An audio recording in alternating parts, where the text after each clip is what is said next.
It's October 5th, 2023, and these are your headlines.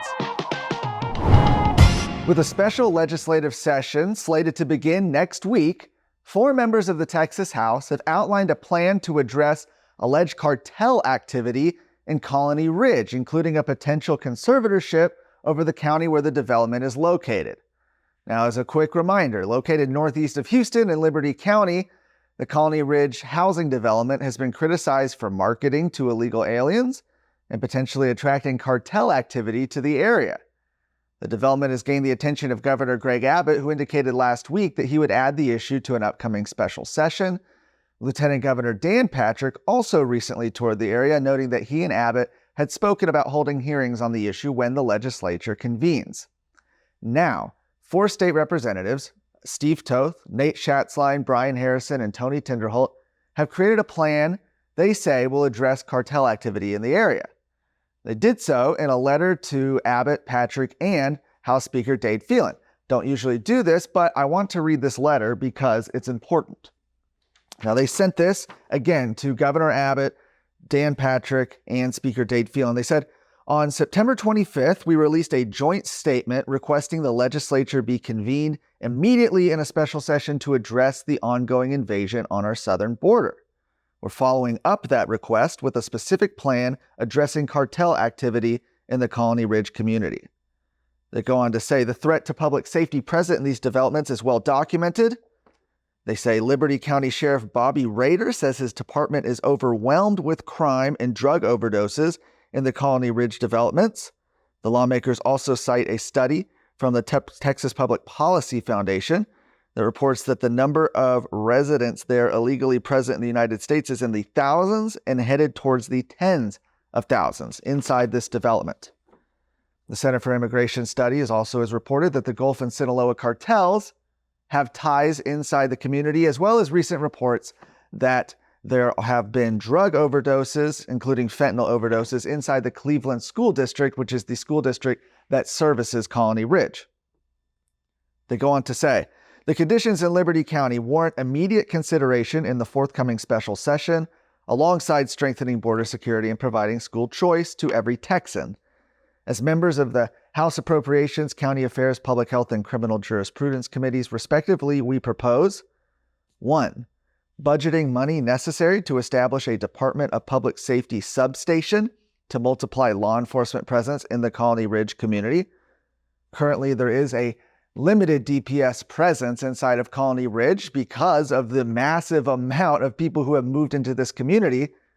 You have the sheriff's office there saying they're overwhelmed, they can barely keep up and patrol the area. But number 2 is perhaps the most interesting.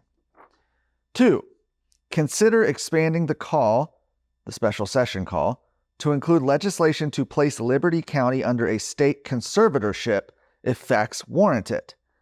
New information is coming to light daily and suggests that Liberty County's Commissioner Court may have failed to protect their citizens by supporting the Colony Ridge developments.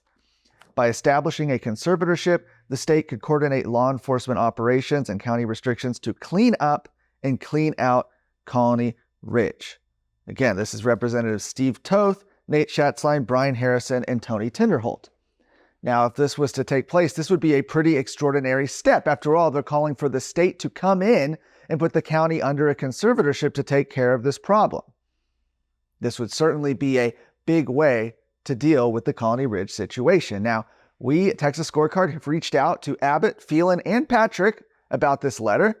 We have not received a response. What we do know is that Governor Abbott has said this is something the legislature will be looking at when they reconvene for the special session this coming Monday. Count this as an interesting 180. U.S. Department of Homeland Security Secretary Alejandro Mayorkas has cited a, quote, acute and immediate need to construct physical barriers and roads along the U.S.-Mexico border in South Texas. No kidding. DHS, in response, is waiving 26 federal laws to allow for the construction of border walls along the Rio Grande and Starr County. And there have been nearly 300,000 encounters with illegal border crossers in the RGV sector, where the new wall will be built in this federal fiscal year alone. Now, remember, when President Joe Biden took office in January of 2021, he signed an executive order that paused all border wall construction that had started under President Trump. He had promised during his presidential campaign that there would, quote, not be another foot of wall constructed on my administration.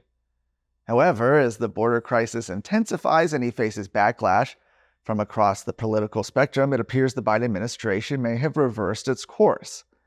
Former President Donald Trump posted on Truth Social, quote, so interesting to watch crooked Joe Biden break every environmental law in the book to prove that I was right when I built 560 miles of brand new border wall.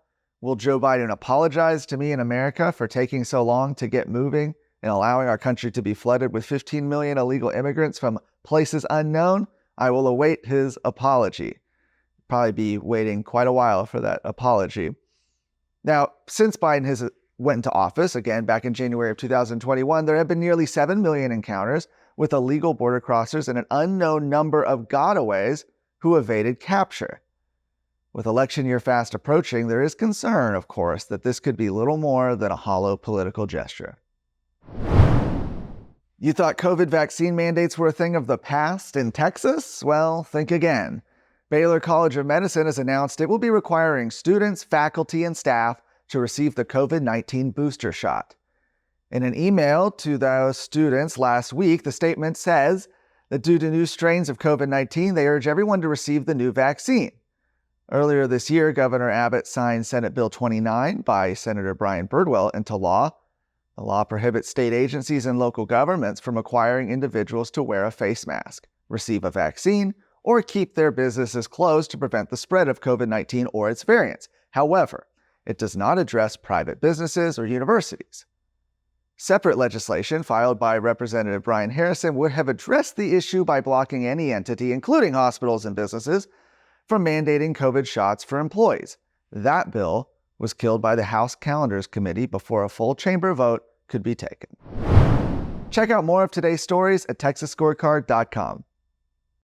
No ads, no paywalls, no government grants, and no corporate masters. Just real news for real Texans. This is Texas Scorecard.